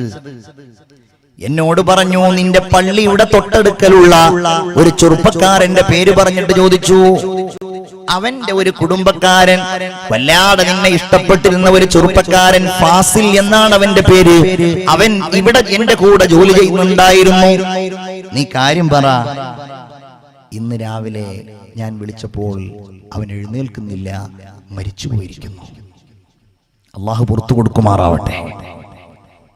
ഞാൻ ആകെ ഭയപ്പെട്ടു പോയി. കാരണം ഒരു വാർത്ത ആദ്യമായിട്ട്, ഗൾഫിലുള്ള ഒരുപാട് സഹോദരന്മാർ ഇവിടെ ഉണ്ട്, പ്രവാസികൾ. പ്രത്യേകിച്ച് സൗദി അറേബ്യയിൽ നിന്ന് മരിച്ചാൽ നിയമത്തിന്റെ കുരുക്കുകൾ വളരെ വലുതാണ്. ഈ ചെറുപ്പക്കാരൻ മരിച്ച് 3 ആഴ്ച കഴിഞ്ഞിട്ടാണ് മയ്യിത്ത് നാട്ടിലേക്ക് എത്തുന്നത്. 27 വയസ്സേ ഉള്ളൂ. നല്ലൊരു ചെറുപ്പക്കാരനാണ്. 1.5 വയസ്സായ ഒരു കുട്ടിയേ ഉള്ളൂ. ആ കുട്ടി എന്റെ കയ്യിൽ, ഞാൻ ആ വീട്ടിൽ പോയപ്പോൾ എന്റെ കയ്യിൽ തന്ന് ഞാൻ മടിയിൽ വെച്ചപ്പോ അല്ലാഹുവേ, എന്റെ കണ്ണുകൾ നിറഞ്ഞുപോയി. വല്ലാത്തൊരവസ്ഥയായിരിക്കുമല്ലോ ആ കുട്ടിയുടെ വളർച്ച, ആ ചെറുപ്പക്കാരന്റെ ഭാര്യയുടെ മാനസികാവസ്ഥ. അല്ലാഹ് ഓർമ്മിപ്പിക്കുകയാണ്, ഹത്താ സുർതുമുൽ മഖാബിർ കല്ലാ സൗഫ തഅലമൂൻ. നിശ്ചയമായും വേണ്ട കേട്ടോ, തകാസുർ വേണ്ട കേട്ടോ, അനാവശ്യം വേണ്ട കേട്ടോ. നിങ്ങൾ അറിയും, സുമ്മ കല്ലാ സൗഫ തഅലമൂൻ. നിങ്ങൾ അറിയുക തന്നെ ചെയ്യും. എന്താണ് അവസ്ഥകളെന്ന് നിങ്ങൾ അറിയും. അവിടെയുള്ള അനുഭവങ്ങൾ നിങ്ങൾ അറിയും. എന്താണ് മുഅ്മിനേ ഖബർ? അത് നമ്മെ കാത്തിരിക്കുകയാണ്. ആ ഖബറിനെ കുറിച്ചുള്ള ഓർമ്മ, പടച്ചവനെ അവിടെ ഞാൻ ഏകാന്തനായി കിടക്കേണ്ടവനാണ് എന്ന് നമ്മൾ ചിന്തിക്കുമ്പോ ദുനിയാവിനോടുള്ള പ്രലോഭനത്തിൽ എങ്ങനെയാണ് നമ്മുടെ ജീവിതം നമ്മൾ നഷ്ടപ്പെടുത്തുക? എങ്ങനെയാണ് നമ്മൾ അഹംഭാവികളായി മാറുക? എങ്ങനെയാണ് ഞാൻ തികഞ്ഞവനാണെന്ന് പറയാൻ കഴിയുക? വലിയ രാജാവായിരുന്നു സയ്യിദുനാ ഉമർ ഇബ്നു അബ്ദുൽ അസീസ് റളിയല്ലാഹു അൻഹു. 5ാം ഖലീഫയാണ്, 2ാം ഉമറാണ്, ഭരണാധികാരിയാണ്. ഒന്നൊന്ന് വെറുതെ താരതമ്യം ചെയ്താൽ മതി. അവർക്ക് താരതമ്യം ചെയ്യാന്നുള്ളത് തന്നെ ഒരു വലിയ തെറ്റായിട്ടാണ് പലരും കാണുന്നത്. ഉമർ ഇബ്നു അബ്ദുൽ അസീസ് ഭരണാധികാരിയാകുന്നതിന്റെ മുമ്പ് നല്ല വസ്ത്രം ധരിച്ച്, നല്ല ഭക്ഷണം കഴിച്ച്, നല്ല സുഗന്ധമൊക്കെ പൂശിങ്ങനെ നടക്കുന്ന ആളായിരുന്നു. ഭരണം കയ്യിൽ കിട്ടിയപ്പോൾ ലാളിത്യത്തിന്റെ നിറകുടമായി അല്ലേ തന്റെ ഉസ്താദായ അബൂ ഹാസിം എന്ന മഹാൻ ഉമർ ഇബ്നു അബ്ദുൽ അസീസിനെ കാണാൻ വേണ്ടി പോവുകയാണ്. ദമസ്കസിലെ കൊട്ടാരത്തിലേക്ക് കടന്നു ചെന്നപ്പോൾ ഉമർ ഇബ്നു അബ്ദുൽ അസീസിനെ കാണുന്നില്ല. ആളുകൾ ധാരാളമുണ്ട്, പണ്ഡിതന്മാരുണ്ട്, ഭരണാധികാരികളെ സഹായിക്കുന്നവരുണ്ട്. പക്ഷേ ഉമർ ഇബ്നു അബ്ദുൽ അസീസിനെ കാണുന്നില്ല. ഉമർ ഇബ്നു അബ്ദുൽ അസീസ് റളിയല്ലാഹു അൻഹു അവർക്കിടയിൽ ഇങ്ങനെ തലയും താഴ്ത്തിയിട്ട് കണ്ണുകൾ കുഴിഞ്ഞ് എല്ലും തീട്ട് മുഷിഞ്ഞ വസ്ത്രങ്ങളിൽ ഇങ്ങനെ ഇരിക്കുകയാണ്. ഉസ്താദ് കടന്നു ചെന്ന് സലാം പറഞ്ഞു, ബഹുമാനിച്ച് എഴുന്നേറ്റ് നിന്നു, ചെറിയൊരു പുഞ്ചിരി പാസാക്കി. ഉസ്താദ് ചോദിച്ചു, ഖലീഫ എന്റെ ശിഷ്യനാണ്, സംഭവം ശരി, പക്ഷേ വലിയ ആളായിരുന്നല്ലോ. കാന മർക്കബുക അലിയ, നിങ്ങളുടെ വാഹനം വലിയ വാഹനായിരുന്നല്ലോ. വസൗബുക ബഹിയ വവജ്ഹുക ബഹിയ വഹിർസുക കസീറ വതആമുക ശഹിയ. നല്ല ഭക്ഷണം കഴിച്ച്, നല്ല വസ്ത്രം ധരിച്ച്, നല്ല നല്ല കാവൽക്കാരോടൊപ്പം അകമ്പടിയോടെ നടക്കുന്ന ആളായിരുന്നല്ലോ. ഇതെന്താണ്?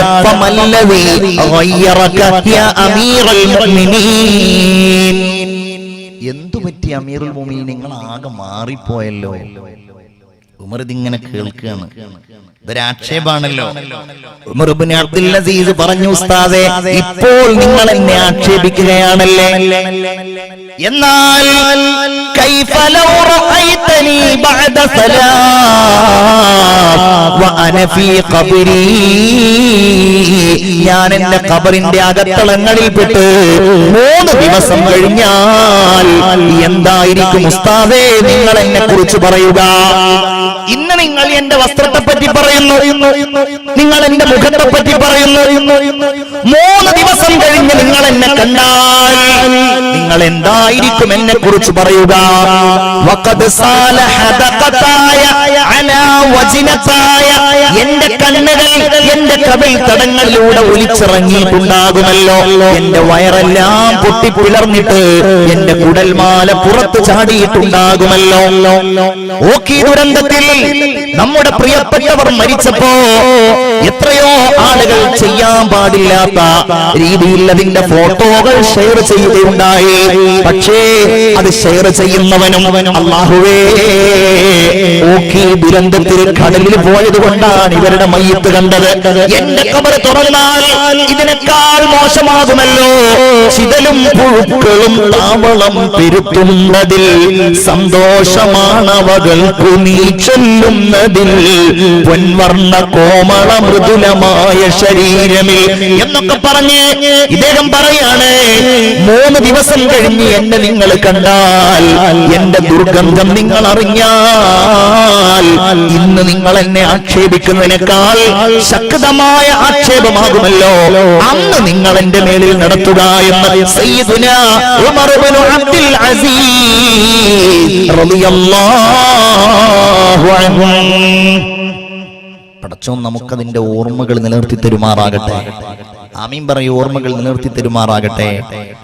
മുഅ്മിനീങ്ങളെ, ഒരു മനുഷ്യൻ എവിടെ നിന്നാണോ സൃഷ്ടിക്കപ്പെട്ടിട്ടുള്ളത് അവിടെയാണ് അല്ലാഹു തആല അവന്റെ ഖബറിനെ നിശ്ചയിച്ചിട്ടുള്ളത്.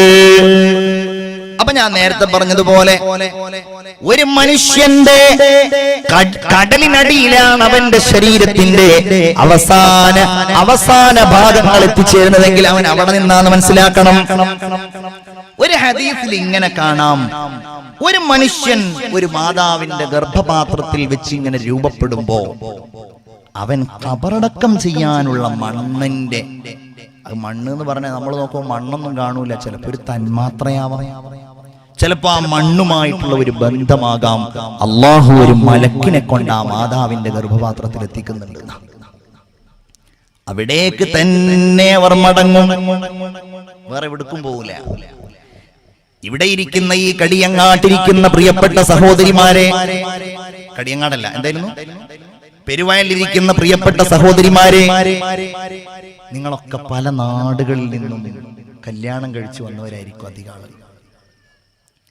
ഒരുപാട് സഹോദരിമാരിന് ഇവിടെ നിന്ന് മറ്റു നാടുകളിലേക്ക് പോകാനുള്ളവരാണ്. അല്ലാഹു സന്തോഷത്തോടെയുള്ള കല്യാണ ജീവിതം, വൈവാഹിക ജീവിതം അല്ലാഹു പ്രദാനം ചെയ്യുമാറാകട്ടെ. ചിന്തിച്ചു നോക്കിയാൽ മനസ്സിലാകുന്ന ഒരു കാര്യമാണ്, അത് അല്ലാഹു നിശ്ചയിച്ചിട്ടുണ്ടാകും ഏതു നാട്ടിലാണെന്ന്. ഒരിക്കൽ നബി സല്ലല്ലാഹു അലൈഹി വസല്ലമ തങ്ങൾ മദീനയിലൂടെ നടന്നു പോകുമ്പോൾ റആ ഖൗമൻ യഹ്ഫിറൂന ഖബ്റാ, ഖബർ കുഴിക്കുന്ന ഒരു പറ്റം ആളുകളെ മുഹമ്മദ് മുസ്തഫ സല്ലല്ലാഹു അലൈഹി വസല്ലം കണ്ടു. അവരിങ്ങനെ ഖബർ കുഴിച്ചുകൊണ്ടിരിക്കുകയാണ്. നബി സല്ലല്ലാഹു അലൈഹി വസല്ലം തങ്ങൾ ചോദിച്ചു, ഇതാർക്കുള്ള ഖബറിടമാണ്? അവര് പറഞ്ഞു, നബിയേ, ഇത് ഇന്നാലിന്ന എത്യോപ്യക്കാരനുള്ള ഖബറാണ്. നബി സല്ലല്ലാഹു അലൈഹി വസല്ലം പറഞ്ഞു, لا إله إلا الله سيق من أرضه وسمائه إلى التربة التي خلق منها. ആ മനുഷ്യൻ ജന്മം കൊണ്ട് ആകാശത്ത് നിന്ന് ഭൂമിയിൽ നിന്ന് ആ മനുഷ്യനിതാ തന്നെ സൃഷ്ടിക്കപ്പെട്ടിരിക്കുന്ന ഭൂമിയിലേക്ക് മടങ്ങിയിരിക്കുന്നു. ഒരു മനുഷ്യന്റെ എവിടെയാണോ അവന്റെ തുടക്കമുള്ളത് അവിടേക്കാണ് അവന്റെ മടക്കമുള്ളത്. അല്ലേ? മിൻഹാ ഖലഖനാകും വഫീഹാ നുഈദുകും. മറക്കാത്ത മന്ത്രമല്ലയോ അത്? ഒരിക്കലും ഹൃദയത്തിൽ ഭയത്തോടെ അല്ലാതെ ഓർക്കാൻ കഴിയാത്ത ഒരു മന്ത്രമല്ലയോ അത്? ചിന്തിക്കൂ നിങ്ങൾ, നിങ്ങളുടെ ഉപ്പയെ കൊണ്ടുപോയി നിങ്ങൾ ഖബറടക്കിയിട്ടുണ്ടല്ലോ, ഇല്ലേ? ഉപ്പ മരിച്ചു പോയവരുണ്ടാകും. അല്ലാഹുവേ, അവരുടെ ഖബർ നീ വിശാലമാക്കണേ അല്ലാ. ഉപ്പാടെ മയ്യിത്ത് കൊണ്ടുപോയി ആ ഖബറിലേക്ക് താഴ്ത്തിയിട്ട് മൂടുകല്ല് വെച്ചിട്ട് നിങ്ങൾ ഉപ്പാനോട് പറഞ്ഞ വർത്തമാനം എന്താ? മിൻഹാ ഖലഖനാകും. എന്റെ പൊന്നുപ്പ, നിങ്ങൾ എന്നെ വളർത്തി വലുതാക്കി, നിങ്ങൾ വെയില് കൊണ്ട് ഞാൻ വളർന്നു വലുതായി, ഞാൻ എത്ര ഉയർന്നു, എന്നെ എത്ര നിങ്ങൾ സ്നേഹിച്ചു, എനിക്ക് വേണ്ടി നിങ്ങൾ എത്ര കഷ്ടപ്പെട്ടു, നിങ്ങൾ എനിക്ക് വീട് നൽകി, നിങ്ങൾ എനിക്ക് പറമ്പ് നൽകി, നിങ്ങൾ എനിക്ക് സൗകര്യങ്ങൾ നൽകി, നിങ്ങൾ എന്നെ പഠിപ്പിച്ച് വലുതാക്കി ഉപ്പ. അവസാനം എനിക്ക് നിങ്ങൾക്ക് തരാനുള്ളത് ഈ 3 പിടി മണ്ണ് മാത്രമാണ്. നിങ്ങളുടെ പ്രിയപ്പെട്ട ഭാര്യ, സ്നേഹത്തോടെ നിങ്ങൾ, പുഞ്ചിരിയോടെ നിങ്ങൾ സ്നേഹിച്ചിരുന്ന ഭാര്യ, ഇന്ന് രാത്രി വാള് കഴിഞ്ഞ് നിങ്ങൾ പോയി നിങ്ങളുടെ പ്രിയപ്പെട്ട ഭാര്യയുമായി കിടന്നുറങ്ങി. ഒന്ന് ചിന്തിക്കൂ സഹോദര, നാളെ നേരം വെളുക്കുമ്പോ സാധാരണ 5 മണിക്ക് അലാറം വെച്ചുണരുന്ന ഭാര്യ 5 മണിക്ക് അലാറം അടിച്ചിട്ടും അവൾ ഉണരുന്നില്ല. 5:15 5:30 നിങ്ങൾ എഴുന്നേറ്റു, ലേറ്റിട്ടു, ഭാര്യ ഉണരുന്നില്ല. അവളെ കുലുക്കി വിളിച്ചു, വെറുതെ ഒന്ന് കയ്യിൽ പിടിച്ചു നോക്കി, കൈകൾ തണുത്തിരിക്കുന്നു. എത്ര അനുഭവങ്ങളാണ്, എത്ര ആളുകളുടെ അനുഭവങ്ങളാണ്. പ്രിയപ്പെട്ട ഭാര്യക്ക് എന്തോ സംഭവിച്ചിട്ടുണ്ട്. ഉമ്മയെ വിളിച്ചു, അടുത്ത വീട്ടിൽ നിന്ന് ജ്യേഷ്ഠനെ വിളിച്ചു, വേണ്ടപ്പെട്ടവരെ ഒക്കെ വിളിച്ചു, ഇവൾ ഉണരുന്നില്ലല്ലോ. നിങ്ങളുടെ മക്കൾ അപ്പുറത്ത് കിടന്നുറങ്ങുന്നുണ്ട്. മക്കളെ കോരിയെടുത്തു നിങ്ങളുടെ വീട്ടുകാർ, അവരെ അപ്പുറത്തെ റൂമിൽ കൊണ്ടുപോയി കിടത്തി. ബഹളം കേട്ടിട്ട് അവരും എഴുന്നേറ്റു. കുഞ്ഞുങ്ങളുടെ ഉമ്മ ഉണരുന്നില്ല. ഭാര്യയ്ക്ക് 28 വയസ്സേ ആയിട്ടുള്ളൂ.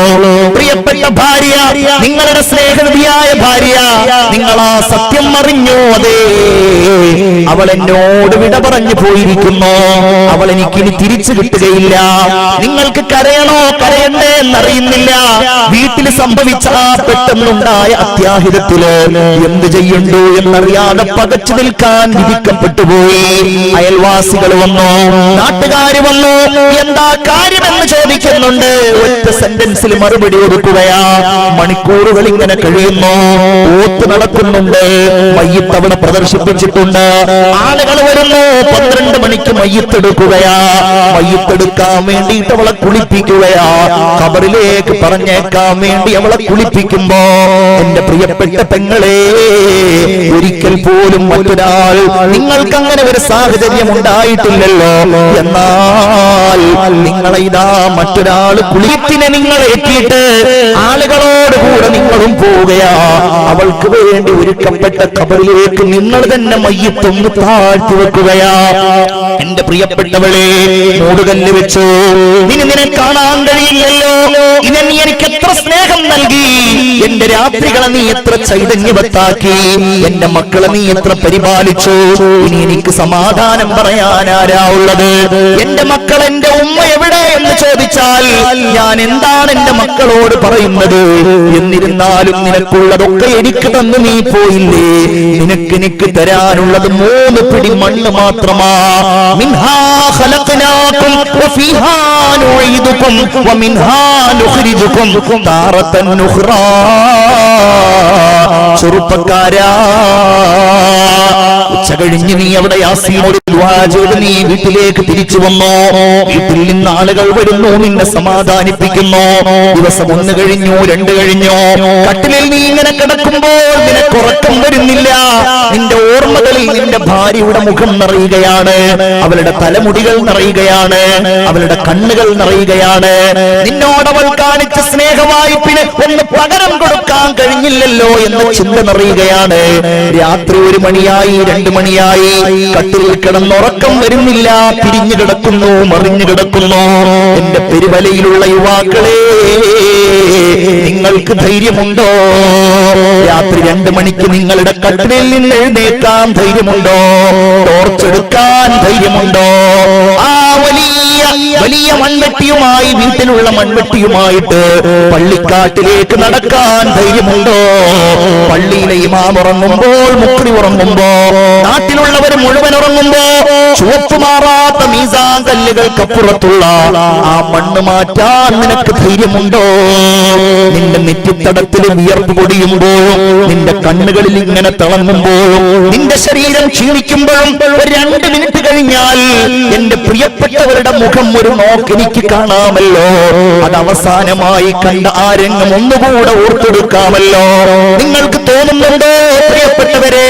ധൈര്യമുണ്ടെങ്കിൽ ആ മീസാൻ കല്ല് കഴിഞ്ഞ് ആ മണ്ണെല്ലാം ഇങ്ങനെ മാറ്റിയിട്ട് അവസാനം മൂടുകല്ല് കണ്ടാൽ നിങ്ങൾക്ക് ധൈര്യമുണ്ടോ? സർവശക്തിയും എടുത്തിട്ട് ആ കല്ലൊന്ന് മാറ്റാൻ, 2ാമത്തെ കല്ലും ഒന്ന് മാറ്റാൻ. നിങ്ങളോട് ഞാൻ പറയട്ടെ, ജീവിതത്തിൽ ഇതുപോലൊരു ദുർഗന്ധം നിങ്ങൾ അനുഭവിച്ചിട്ടുണ്ടാവില്ല. നിങ്ങളുടെ കയ്യിലുള്ള ടോർച്ച് കൊണ്ട് ആ ഖബറിലേക്കൊന്ന് അടിച്ചു നോക്കാൻ ധൈര്യമുണ്ടോ?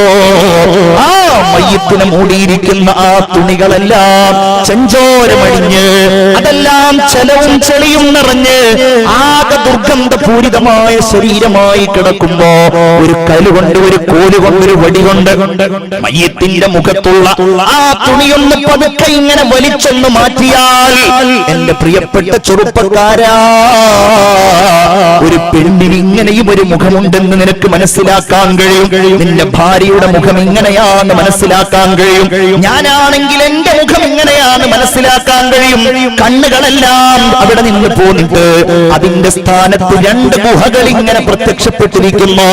ചുണ്ടുകളെല്ലാം അടർന്ന് മൂക്കിലൂടെയും ദ്വാരങ്ങളിലൂടെയും രക്തമെല്ലാം ഇങ്ങനെ ഒലിച്ച് ആകെ വികൃതമായി ഭീകര സ്വരൂപിയായി നിൽക്കുന്നു. ഇതാണ് പ്രിയപ്പെട്ടവരെ ഖബറിന്റെ ഭൗതികമായ രംഗമെന്ന് പറയുന്നത്. അല്ലാഹുവേ, ഞങ്ങൾക്ക് നീ സംരക്ഷണം നൽകണേ അല്ലാ, ഞങ്ങൾക്ക് നീ കാവൽ നൽകണേ അല്ലാ.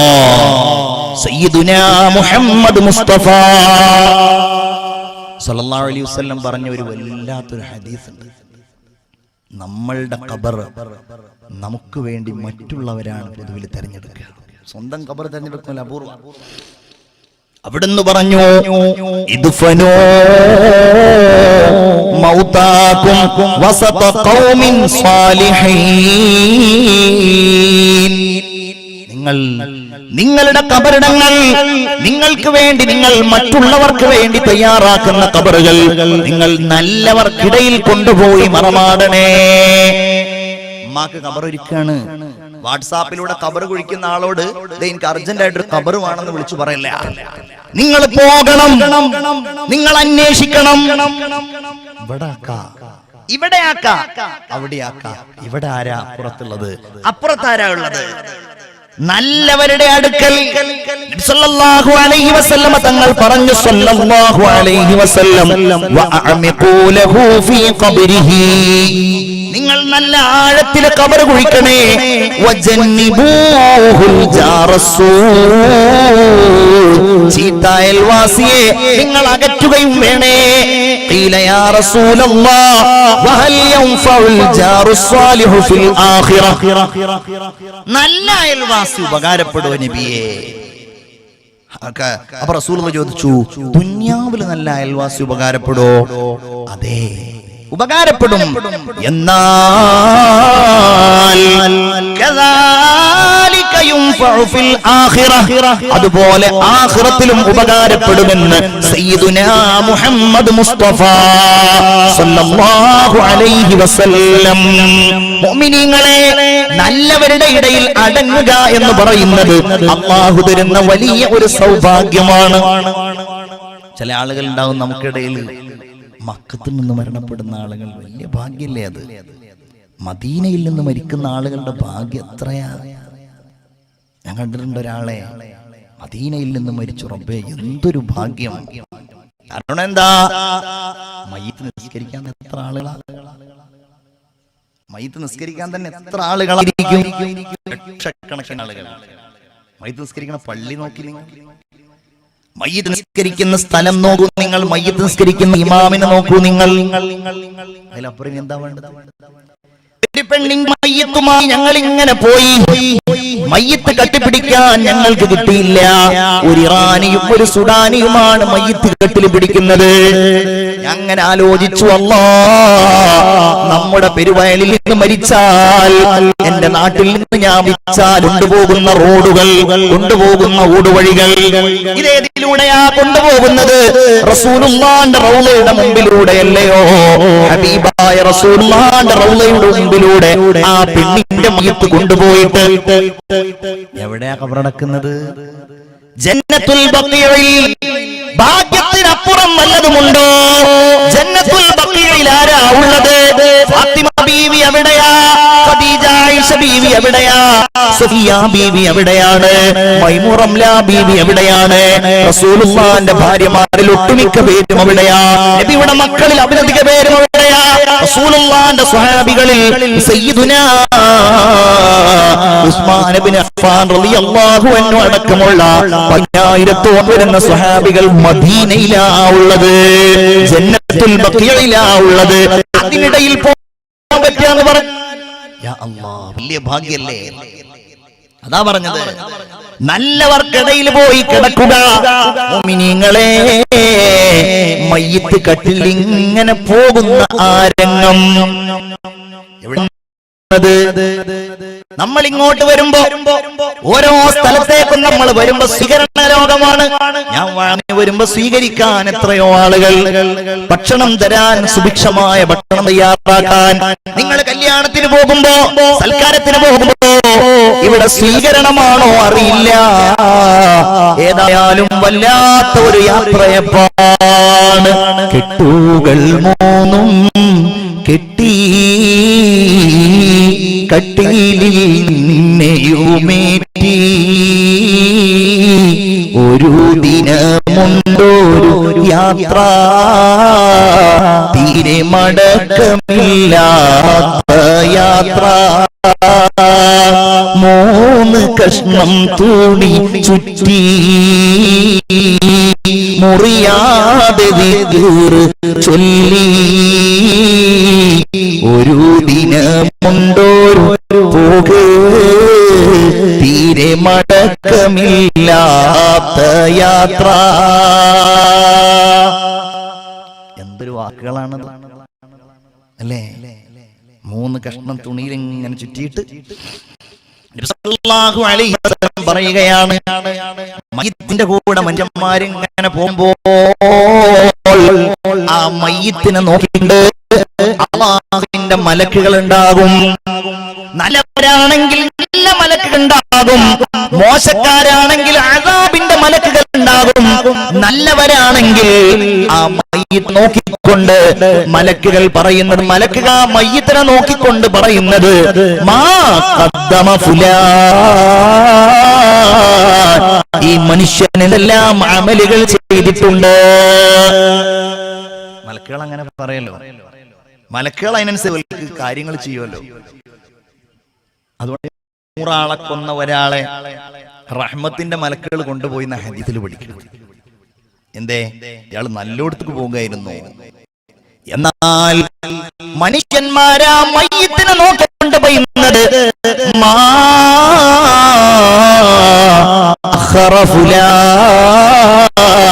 ഈ മനുഷ്യൻ എന്താണ് ഇവിടെ അവശേഷിപ്പിച്ചിട്ടുള്ളത്? നമ്മൾ പറയും മക്കൾക്ക് നല്ല സുഖമാണ്, അവർക്ക് പറമ്പ് വാങ്ങാൻ വാപ്പുണ്ടാക്കി കൊടുത്തിട്ടുണ്ട്. ചിരിക്കുന്ന പാസികളെ, എന്റെ പ്രിയപ്പെട്ട ചെറുപ്പക്കാരെ, ഒരു സംശയവും വേണ്ട. നമ്മെ കുറിച്ച് അങ്ങനെ മക്കൾ പറഞ്ഞില്ലെങ്കിൽ അതായിരിക്കും അത്ഭുതം. ഇന്ന് നമ്മൾ ഇനി അടുത്ത മക്കൾ അങ്ങനെ സമ്പാദിക്കുമെന്ന് എനിക്ക് പ്രതീക്ഷയില്ല. നമ്മുടെ മുൻഗാമികളായ ആളുകൾ സമ്പാദിച്ചതിനേക്കാൾ നമ്മൾ പണ്ട് കൊല്ലം ആളുകളാണ്. അങ്ങനെ 2-3 ദിവസം കഴിഞ്ഞപ്പോൾ ഈ വാപ്പ ഇങ്ങനെ ഫോണിൽ വിളിക്കുകയാണ്, ഉസ്താദെ മകനെ ഒന്ന് കിട്ടുമോ? മകനോട് സംസാരിച്ചു. മകൻ ഭയങ്കര കരച്ചിൽ, എനിക്ക് വാപ്പാൻ ഇങ്ങനെ ഇന്ന് എപ്പോഴാ വരിക? ഒരു കാര്യം ചെയ്യാം, നാളെ വൈകുന്നേരം ഞാൻ വരാമെന്ന് പറഞ്ഞു. അവന് സമാധാനമായി. പിറ്റേ ദിവസം രാവിലെ ഈ കുട്ടിയുടെ നാട്ടിൽ നിന്നൊരു ഫോൺ വരികയാണ്, ഉസ്താദേ അവിടെ ഈ വർഷം 1-ൽ ചേർത്ത് കുട്ടിയുണ്ടല്ലോ. അതെ, എന്താ കാര്യം? അയാൾ പറഞ്ഞു, വാപ്പ ഒരല്പസമയം മുമ്പ് മരിച്ചു പോയിരിക്കുന്നു. മരിച്ചു എന്ന് കേട്ടില്ലല്ല, 10 വയസ്സായ ഈ പൊന്നുമോനോട് എങ്ങനെയാണ് നിന്റെ വാപ്പ മരിച്ചത്, നിന്റെ വാപ്പ മരിച്ചിട്ട് എന്ന വിവരം ഞങ്ങൾ പറയാം. വല്ലാതെ ബേജാറായി പോയി. ഏതായാലും ആ പ്രിയപ്പെട്ട പൊന്നുമോനെ ഞങ്ങൾ അടുക്കലേക്ക് വിളിച്ചു, ഉസ്താദ്മാര് വിളിച്ചു. എന്നിട്ട് പറഞ്ഞു, മോനെ ഞങ്ങൾക്ക് നിന്റെ നാട്ടിലേക്ക് ഒന്ന് പോകണം, നീയും കൂടെ വാ. അവന് വലിയ ആഹ്ലാദം, വലിയ സന്തോഷമായി. അവൻ വാഹനത്തിൽ കയറി ഞങ്ങളോടുകൂടെ അവൻ ഇങ്ങനെ പോരുകയാണ്, ഉസ്താദുമാരോടുകൂടെ. അങ്ങനെ പോരുമ്പോൾ വാഹനം തിരൂരിലെത്തി. നന്നായി വിശക്കുന്നുണ്ട്, രാവിലെ സമയമാണ്, ആരുമൊന്നും കഴിച്ചിട്ടില്ല. ഒരു ഹോട്ടലിന്റെ മുമ്പിൽ വണ്ടി നിർത്തി. അവൻ പറഞ്ഞു, എനിക്കൊന്നും വേണ്ട. അതെന്താ, നീ ഒന്നും കഴിക്കുന്നില്ലേ? ഞാൻ വീട്ടിലെത്തിയിട്ട് കഴിച്ചോളാം, വീട്ടിൽ ആരും ഉണ്ടാവൂല. പെട്ടെന്ന് ആ കുട്ടി പറഞ്ഞു, വീട്ടിൽ എന്റെ വാപ്പ ഉണ്ടാകുമല്ലോ. വാപ്പ വന്നിട്ട് വാപ്പാന്റെ കൂടെ ഇരുന്ന് ഭക്ഷണം കഴിച്ചിട്ടില്ല, പിന്നെ എന്ത് ഞങ്ങൾ ആ കുട്ടിയോട് പറയും? ഏതായാലും 2-3 ആപ്പിൾ വാങ്ങി അതുമായിട്ട് ഞങ്ങൾ ഇങ്ങനെ പോയി അവന്റെ വീടിന്റെ മുമ്പിലെത്തിയപ്പോ അവിടെ നിറയെ ആളുകൾ നിൽക്കുന്നുണ്ട്. അവനാകെ അത്ഭുതപ്പെടുന്നുണ്ട്. എന്താണ് ഇവിടെ ആൾക്കൂട്ടം? അവര് വിചാരിച്ചത് ഞങ്ങൾ ഇവനോട് കാര്യം പറഞ്ഞിട്ടുണ്ട് എന്നതാണ്. ഏതായാലും അവന്റെ ഒരു മാമൻ വന്നു, അവനെ ഇങ്ങനെ ചേർത്ത് പിടിച്ചു, വീടിന്റെ കോലായയിലേക്ക് കൊണ്ടുപോയി. അവനാകെ അത്ഭുതപ്പെടുന്നുണ്ട്. കാരണം അവന്റെ മുമ്പിൽ അതാ കാണുന്നത് ഒരാൾ ഇങ്ങനെ മരിച്ചു കിടക്കുന്നതാ. അതാരാണെന്നറിയില്ല. ആ വീടിന്റെ മുമ്പില്, ആ കോലായയുടെ മുമ്പില് ഉസ്താദുമാര് പിന്നിൽ നിൽക്കുമ്പോ ആ പ്രിയപ്പെട്ട ആ സഹോദരൻ ആ കുഞ്ഞിന്റെ മുമ്പിൽ വെച്ചിട്ട് ആ മയ്യത്തിന്റെ മുകളിലുള്ള ആ മൂടി അങ്ങ് മാറ്റിയപ്പോ അല്ലാ, ഇന്ന് വൈകുന്നേരം എന്നെ കാണാൻ വരാമെന്ന് പറഞ്ഞ ആരുടെ കൂടെ ഇരുന്ന് ഭക്ഷണം കഴിക്കാനാണോ? ഭക്ഷണം കഴിക്കാതെ ഞാൻ അവിടെ നിന്ന് പോന്നത്. ആ പ്രിയപ്പെട്ട ഉപ്പ മരിച്ചു കിടക്കുന്നത് കണ്ടപ്പോ ആ പൊന്നുമോൻ വാവിട്ട് കരഞ്ഞു പോയത് ജീവിതത്തിൽ ഒരിക്കലും മറക്കാൻ പറ്റാത്ത ഓർമ്മയാ പ്രിയപ്പെട്ടവരെ. ഇത്രയേ മരണത്തിന് കാര്യമുള്ളൂ.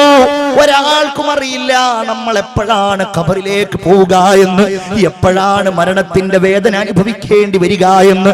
നമ്മൾ തിരിച്ചെത്തുമോ അറിയില്ല, കോളേജിൽ തിരിച്ചെത്തുമോ അറിയില്ല, നാളെ പകല് ക്ലാസ് എടുക്കാൻ കഴിയുമോ അറിയില്ല, നാളെ വൈകുന്നേരത്തെ പ്രസംഗത്തിന് പോകാൻ കഴിയുമോ അറിയില്ല. നിങ്ങൾ ഇന്ന് സന്തോഷത്തോടെ തിരിച്ചു പോയിട്ട് എത്ര ആളുകൾ ഈ ഒരു ലക്ഷ്യം പൂർത്തീകരിക്കുമ്പോ ഉണ്ടാകുമെന്നറിയില്ല. ഏതായാലും നമ്മളെ കാത്ത ഖബർ ഇങ്ങനെ ഇരിക്കുകയാണ്. ഹബീബായ റസൂലുള്ളാഹി സ്വല്ലല്ലാഹു അലൈഹി വസല്ലമ തങ്ങൾ പറയുകയാണ്, ലില്ലാഹി മലക്കുൻ മുവക്കലും ബിൽ മഖാബിർ. ഖബറിന്റെ സമീപത്ത് ഏൽപ്പിക്കപ്പെട്ട ഒരു മലക്കുണ്ട്.